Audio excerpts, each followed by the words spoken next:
আসসালামু আলাইকুম। আমার নাম মোস্তফা, আমার মেয়ের নাম মোহনা। যে কোনো কারণে আমি একটু ঢাকা গেছিলাম হোটেলে জব করার পরে। সিকিউরিটির মাধ্যমে আমি ওখানে আমার মেয়েকে দিই। একটা চার ধরনের সিকিউরিটির সাথে কথা হয়। ম্যাডাম, সিকিউরিটি বলছে যে আপনার মেয়ে কতটুকু বড়? আমি বলি 11 বছর 10 বছর কমবে। নিয়ে আসেন যান।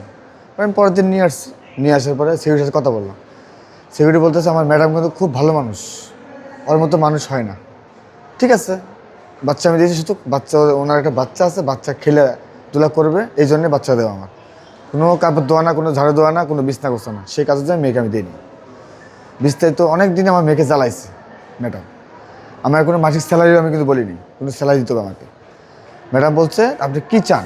আমি বললাম ম্যাডাম আমি খুব অসহায় মানুষ, গরিব মানুষ, আমি নিজের 2 মুঠো ভাত আমি নিজে পেরে দিতে পারি না, সেই জন্য কিন্তু আমি মেয়েকে দিয়ে যাচ্ছি আপনি এখানে। বিশ্বাস করে কিন্তু আমার মেয়েকে রাখবেন আপনি। কোনো আঘাত যদি দেন, সেই আঘাতটা আপনার ছেলে কাছে লাগবে। সে ঠিক আছে, আপনি টেনশন করেন না, বিয়ের সাথে দায়িত্ব ব্যাংক ম্যানেজার সাথে আমরা ভবিষ্যৎ করে দেবো আমার মেয়েকে। আর আমাকে সেটা বলছে আপনি যদি সাকিবাই করবে চান নিয়ে দেবো। খুশি তো? জি ম্যাডাম আমি খুশি।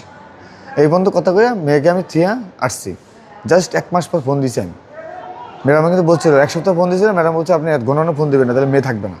আমি 1 মাস পর ফোন দিছি, ম্যাডাম আমি আসবো।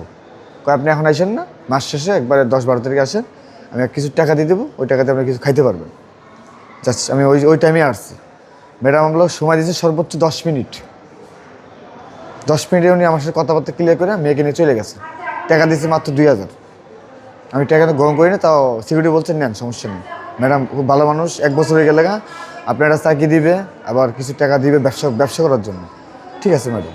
এই আসছে ম্যাডাম, মেয়েকে তুই আসছি এমন করতে হচ্ছে 6-7 মাস 8 মাস আমি মনে করেন গেছি আইছি।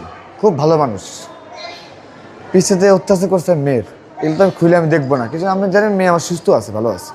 আমার মেয়েদের এগুলো বলবে সেই সাহসটা পায় না ম্যাডামের সামনে। আমার মেয়ে আমার অনেক কিছু করতে চাইছিল, ম্যাডামের আমার বাচ্চার সাইডে ম্যাডাম থাকে। 2-3 মিনিট কথা বললে একটা মেয়ে মানুষ বুঝে যে কী করা যাবে। আমি ম্যাডাম বিশেষ করি যে ম্যাডাম আমার মেয়েকে ক্ষতি করবে। জাস্ট আপনার ডিসেম্বর জানুয়ারি এই 2 মাস আমি আসিনি। এই 2 মাসে আমার মেয়ের অবস্থা এরকম করছে।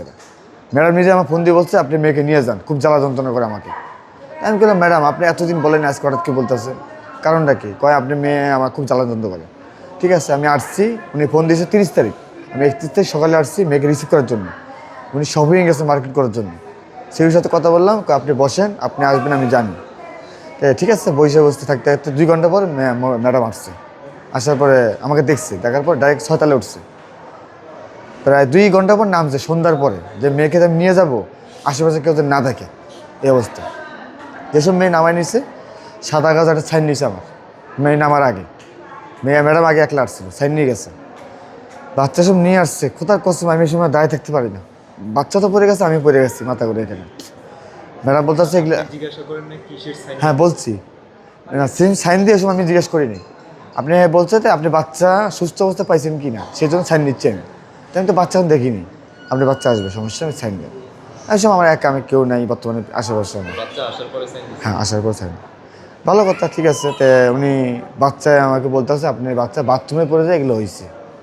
বাথরুমে পড়ে যায় ছাল চলে যাবে, নাক ফাটবে, কপাল ফাটবে, এরকম তো হবে না। আমি ম্যাডামে বলছি কথা, ম্যাডাম বলছে আপনার মেয়ে খুব দুষ্টামি করে তো এই জন্য এই অবস্থা। আমি আর পুরো শরীর খুলে দেখিনি। যে সময় উত্তরায় নিয়ে আসছি রিক্সা করে, রিক্সা ঠিক করে দিয়েছে, কিন্তু 5,500 টাকা দিয়েছে আমাকে চিকিৎসা করার জন্য। কবিরাজ দেখাতে বলছে, আপনি কবিরাজ দেখাবেন, ডাক্তার যাবেন না, মেডিকেল যাবেন না।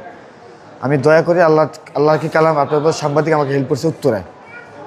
উত্তরে বলতে সাংবাদিক বলতে আপনার মেয়ে কী সেখানে পড়ছি নাকি? আমি বললাম স্যার পড়ছে বলতে কি এক বাসা ছিল করছে। কোন বাসায়? আমি স্যার উত্তরা 7 নম্বর বাসছে।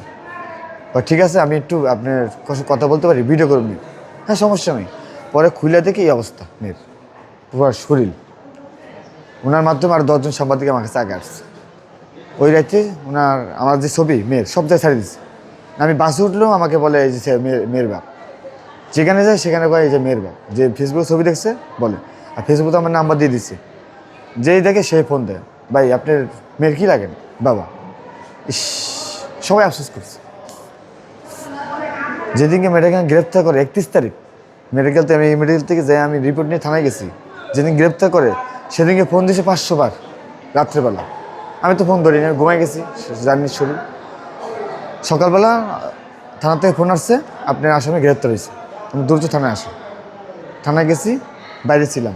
ওদের যখন কোর্টে নিয়ে যায়, ম্যাডাম দেখছে, শুধু আমাকে ম্যাডাম দেখছে, বুয়া দেখছে, স্যার দেখেনি। ম্যাডাম আমি ডাক দিচ্ছে, এই মনের আব্বু, ডাক দো, সুযোগ দেয়নি।